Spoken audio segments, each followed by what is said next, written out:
Epa, voltei. Ah, esse negócio de namorada é foda, viu? Namorada quer conversar no telefone qualquer hora, meu. Deixa eu trabalhar depois. Eu amo. Mas vamos lá. Então, os produtos agrícolas, eles são commodities. O que é um commodity? A commodity é um produto primário, pode ser agrícola, pode ser pecuária, pode ser mineração, cujo preço é tabelado internacionalmente. Você tem assim, uma referência de preço internacional, claro, se você quiser vender abaixo daquele preço ou conseguir vender acima, tudo bem, mas há uma padronização no mercado internacional. Então, digamos que hoje você seja um produtor de soja. Se você ofertar a sua produção no mercado externo, vai haver um valor padrão. Isso vale para cana, isso vale para o café, tá certo? Então, assim, os grandes produtos do comércio internacional, né, de alimentos, ou de alimentos, não, na verdade, produtos agrícolas, são cana-de-açúcar, onde se destacam aí três grandes produtores, né, os três principais, claro que há outros, né, a Brasil, a Índia e a China. A produção de laranja, né, onde o Brasil aparece de novo como grande produtor, Estados Unidos é grande produtor e a China também. Produção de trigo, o trigo o Brasil não vai bem, porque o trigo é um produto típico de países e regiões mais frias, então você tem na produção de trigo destaque para a China, para a Índia e para os Estados Unidos. Produção de soja, o Brasil vai super bem, aliás, é o maior destaque na nossa agricultura de exportação. Então você tem aí Estados Unidos, você tem o Brasil e você tem a Argentina. Então eu queria que vocês percebessem, desses produtos que são os principais do comércio internacional, a gente tem uma forte presença aí de dois grandes países de alguns países que sempre estão entre os principais produtores, né? O Brasil está sempre, a China está sempre e os Estados Unidos. Tá? Então, assim, a gente tem um olhar um pouco crítico em relação ao nosso país. Né? Claro, temos que ter, a gente tem que apontar os problemas, mas também apontar a solução, tá, Marcelo? A gente fica só falando de problema, tá? O problema é esse. Faça o quê para melhorar? Né? Mas eu digo isso porque às vezes a gente tem um pouco de dificuldade de falar, nossa, quer dizer que o Brasil é uma das grandes potências agrícolas do mundo? É sim. E outra coisa, não se esqueçam, por mais problemática que esteja a nossa situação econômica de hoje, o Brasil é uma das 10 maiores economias do mundo. Tá? Então, beleza, ficar atento a essa questão. Bom, especificamente sobre a agropecuária brasileira. Caracterização geral. Gente, nós temos na agropecuária brasileira duas realidades muito bem distintas. Veja, nós somos um país subdesenvolvido e industrializado. Em outras palavras, eu tenho uma economia que tem traços de pobreza, que é o subdesenvolvimento, e eu tenho uma parte da economia que tem os traços do desenvolvimento, da modernidade e tal. A agricultura, ela vai exatamente ser um reflexo dessa característica da agricultura brasileira, né? Desculpa, da economia brasileira. Ou seja, nós temos ao mesmo tempo, né, convivem no mesmo espaço, de um lado, uma agricultura tradicional, pouco produtiva, né, típica do subdesenvolvimento, e ao mesmo tempo eu tenho uma área de agropecuária típica de países. Ah, o que eu derrubei? Caramba, meu Deus do céu, só falta o seu celular. Ah, sei lá o que é. Ah, não, não é o celular, não. Bom, eu sou o bicho mais atrapalhado do mundo. Então, assim, então você tem de um lado essa agricultura, né, enfim, tradicional, e de outro lado você tem a agricultura moderna, o agronegócio, o agrobusiness, tá? Então, há essa separação. Lembrando que a agricultura top, a moderna, né, as unidades mais produtivas, elas geralmente produzem commodities para o mercado externo. Em contrapartida, o pequeno agricultor, ele produz para o mercado interno. Então, quem produz comida para o mercado interno é o pequeno agricultor. Quem produz soja, cana, café e tal para o mercado externo é o grande agricultor. Beleza? Outra coisa, gente, você tem aí de todo o espaço agrícola brasileiro, 75% desse espaço pertence a um pequeno grupo de latifundiários. Sim? Então, 75% das terras pertencem a um pequeno grupo. Os outros 25% das terras, portanto, a menor parte, vai ser dividida entre os 85% de agricultores familiares. Deu para entender? Então, a maior parte das terras pertence a uma minoria, que são os grandes latifundiários, né? E a menor parte das terras vai ser dividida entre pequenos agricultores. Tanto é que no Brasil, 85% das unidades de produção agrícola, sítio, sítiozinho, chácara, rocinha, o que vocês quiserem, 85% delas estão, 85% dessas unidades estão ligadas à agricultura familiar, tá certo? Então, assim, a posse da terra no Brasil é bem concentrada. Em termos de produção, bom, a gente já falou, para o mercado externo se destaca o quê? Produção de soja, produção de laranja, produção de cana, produção de café. São alguns produtos aí que o Brasil está, ou é o maior produtor, ou é o segundo maior, né? Então, assim, nós somos, né, somos os maiores produtores, estamos entre os maiores produtores desses produtos que eu falei. Cana, soja, café e, o que mais? Soja, cana, café, tá faltando um. Tá faltando um. Ah, cabecinha lerda. Então, laranja. Ah, laranja. Laranja, cana, café e... Nossa, toda vez que eu vou falar de novo eu erro, meu. Ah, lerdeza. Laranja, soja, cana e café. Beleza, são os 4 principais. Em relação à produção interna, quer dizer, aquela produção voltada para a alimentação da população, o que você vai ter aí? Você vai ter, sim, aquela dieta básica do brasileiro, né? O que eu sempre brinquei com vocês, né? É o prato básico, que é o arroz, feijão, bife, batata frita. Então, você pensa nisso, quer dizer, você tem uma produção de arroz, você tem produção de feijão, você tem produção de cebola, que você usa no bife. Você tem produção de batata, que você usa na batata frita, sim? Muita gente põe farinha no feijão. A farinha que pode ser ou de mandioca, que a gente produz pra caramba, né? Ou farinha de milho. E o algodão. São os 7 principais produtos aí da agricultura voltada ao mercado interno. Sobre a cana-de-açúcar, eu quero falar um pouquinho sobre os principais destaques da nossa agroexportação. Cana, primeira coisa, foi a primeira grande atividade agrícola do território brasileiro. Foi a primeira grande atividade agrícola que os portugueses implantaram aqui, lá no litoral nordestino, na zona da mata nordestina. Tranquilo? Então, essa é a primeira característica. Então, lá você tem uma agricultura tradicional, né? Não vou dizer que o Nordeste brasileiro, a zona da mata nordestina, não produz a cana. Produz. Só que lá manteve-se uma agricultura tradicional. No estado de São Paulo, o que aconteceu? Houve a implantação da agricultura de cana moderna, do agrobusiness da cana, né, do agronegócio da cana. Tanto é que o estado de São Paulo hoje é disparado o maior estado produtor de cana, produzindo simplesmente 60% de toda a cana brasileira, tá certo? Bom, que mais?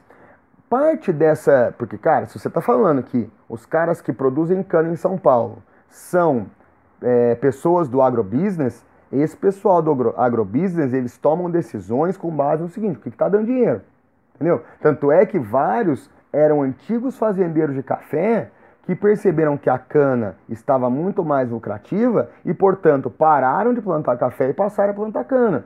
Você pega a região de Ribeirão Preto, no interior de São Paulo, cara, lá era puro café e hoje é pura cana, sim? O que estimulou tanto, ou o que aumentou a demanda por cana? Nós temos, no caso do Brasil, no final da década de 70, né, e começo da década de 80, um momento em que o preço do petróleo estava alto, desenvolveu-se um programa chamado Proálcool, que é exatamente o desenvolvimento de veículos, né, movidos a álcool, a etanol. Então isso aumentou pra caramba a demanda por etanol. E hoje, por exemplo, como é que é a questão dos combustíveis no Brasil? Né, você tem aí, acho que quase todos os carros, né, fabricados no Brasil, se não todos, são flex, quer dizer, usam gasolina e usam álcool. E lembrar também que na gasolina brasileira você tem uma parte dela misturada com álcool. Então isso tudo fez com que a procura pelo álcool tenha aumentado. Se aumenta a procura, aumenta o preço e aumenta o interesse do grande agricultor. Tranquilo? Soja. Cara, soja sem dúvida é o grande destaque do nosso agronegócio. O agronegócio que hoje vai bem, né? Vai bem, por exemplo, nesse momento de preço alto do petróleo, preço alto do dólar, para quem exporta, tá muito legal, né? Porque o dólar está muito valorizado em relação ao real. Então, digamos que uma pessoa esteja querendo comprar do Brasil $1.000 de soja. O cara vai com $1.000 hoje comprar R$ 4.000 de soja. Então, para quem vende, está um espetáculo nesse aspecto, a crise em que nós encontramos, nesse aspecto. Bom, soja, área inicial sul, área do Paraná, né, basicamente, e depois passou ao centro-oeste, né? Tanto é que hoje o Mato Grosso é o maior produtor brasileiro de soja, o Mato Grosso produz 30% de toda a soja brasileira. Essa migração do sul para o centro-oeste aconteceu na década de 70, porque, entre outras coisas, nós tivemos problemas de geadas muito fortes no norte do Paraná, então isso atrapalhou a produção. Então os caras saíram de lá e foram para o centro-oeste, transformando hoje no centro-oeste, o centro-oeste no grande celeiro de soja no Brasil. Café. Cara, o Brasil é o maior produtor mundial de café. As primeiras áreas produtoras de café foram as regiões ali do Vale do Paraíba, onde a gente exatamente está. Né? Mas aí pegava o Vale do Paraíba, não apenas o Vale do Paraíba paulista, mas também o Vale do Paraíba fluminense, né? No estado do Rio de Janeiro. Então ali, né, o estado de São Paulo, o estado do Rio, né, o norte do Paraná. O café no Brasil as primeiras mudas foram plantadas em caráter comercial no final do século XVIII, mas é a partir do século XIX que o café vai realmente se tornando um produto super importante, né? Houve um período da história do Brasil que o café era o nosso principal produto, tá certo? Então, você tem São Paulo, você tem Rio de Janeiro, você tem Paraná e hoje Minas Gerais se tornou o maior estado produtor. Hoje metade da produção de café do Brasil vem lá dos mineirinhos, tá? Produção de laranja, uma produção, né, totalmente concentrada no estado de São Paulo, né? O estado de São Paulo tem ou responde hoje por 78% da produção brasileira de laranja, tá? Então, é por aí. Em relação à pecuária, cara, pecuária, o que acontece? Sempre que a gente vai falar de pecuária, a primeira imagem que você tem é a imagem da criação de bois e vacas, o que já nos dá uma ideia, um caminho do que está acontecendo. Se a imagem primeira que eu tenho de pecuária é a pecuária bovina, quer dizer que certamente ela é o maior destaque da pecuária brasileira. Fato, entendeu? Então tá aí, o rebanho bovino é o maior rebanho do país. As áreas principais de produção de bovinocultura são o centro-oeste, que responde por 35% de todo o gado bovino criado no Brasil, e a região norte, que responde por 21%. Então, se você pegar toda a pecuária bovina do centro-oeste mais a pecuária bovina do norte, você tem mais da metade da bovinocultura brasileira. Tá? No caso lá do norte e centro-oeste, principalmente gado de corte, tá? Para carne e não para leite. E predomina, claro, a pecuária extensiva, aquela famosa imagem do gado Nelore, aquele gado branco, correndo livre, leve e solto no meio das fazendas e tudo mais. É isso. Rebanho suíno, a principal área produtora de porquinhos e porquinhas, ou porquinhos e leitoinhas, sei lá o que vocês querem fazer. Enquanto isso, vou pegar aqui, pegar um doce, cara. Minas Gerais é bom. Olha, doce, cara. Doce de leite com chocolate, que o Renê, nosso coordenador, gentilmente me trouxe lá de São Lourenço. Aí que eu acho que eu engasguei.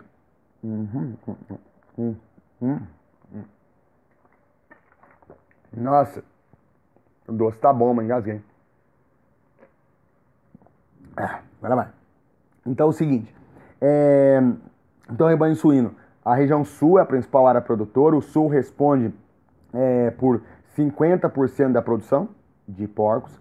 Tanto é que lá no entorno dessas áreas produtoras de porcos, você tem, né, grandes frigoríficos. Né, os grandes frigoríficos brasileiros, eles têm unidades instaladas no sul, exatamente porque aproveitam essa carne produzida lá.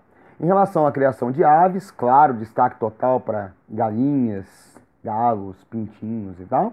Tá? O Brasil é um grande produtor de galináceos. Estrutura fundiária brasileira.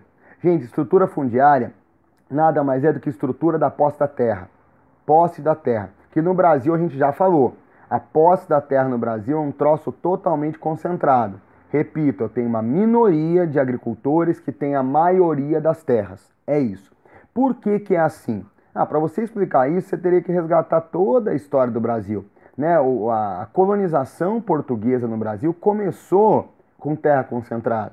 Basta lembrar que a primeira divisão do Brasil, né, a primeira divisão, digamos, administrativa, territorial do Brasil, foram as capitanias hereditárias, e aí você pega simplesmente naquela época todo o território que era o Brasil e divide em 15 lotes, que são gigantes.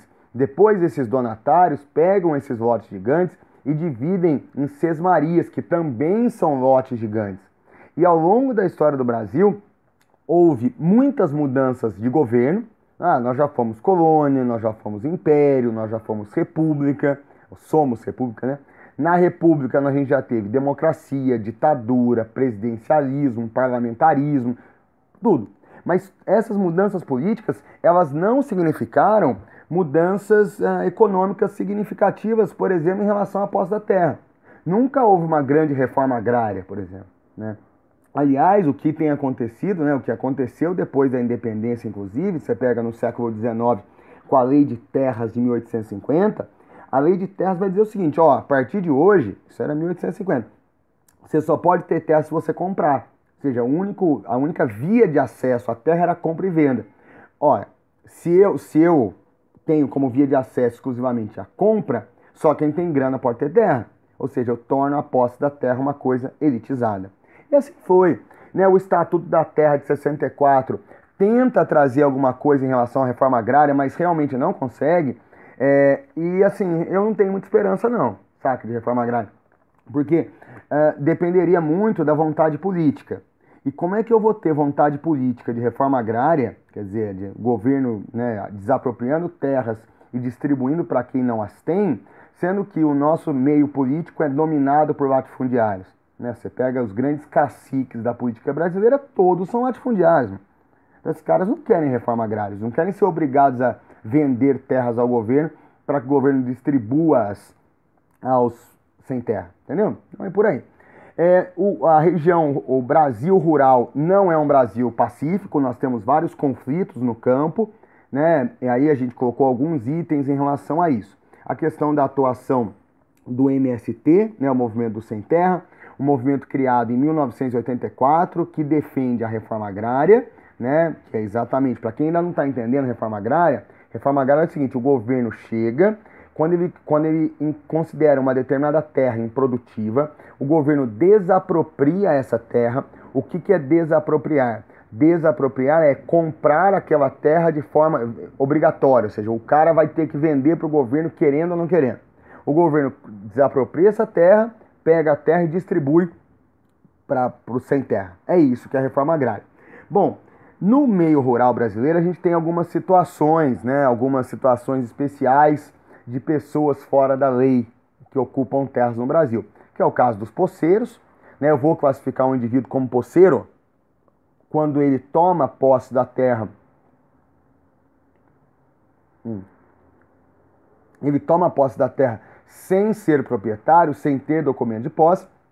Tem o grileiro que é aquele cara que ele toma posse da terra através de um documento fraudulento. Então, assim, ele tem lá uma escritura fraudulenta, tal. Então, é isso que o meio rural brasileiro tem essas características aí, né? O que mais que eu ia falar? Para encerrar, né, algo que é novo e que o Brasil, né, tem aparecido isso na nossa pecuária, na nossa agricultura, né? Que é são chamados cinturões verdes.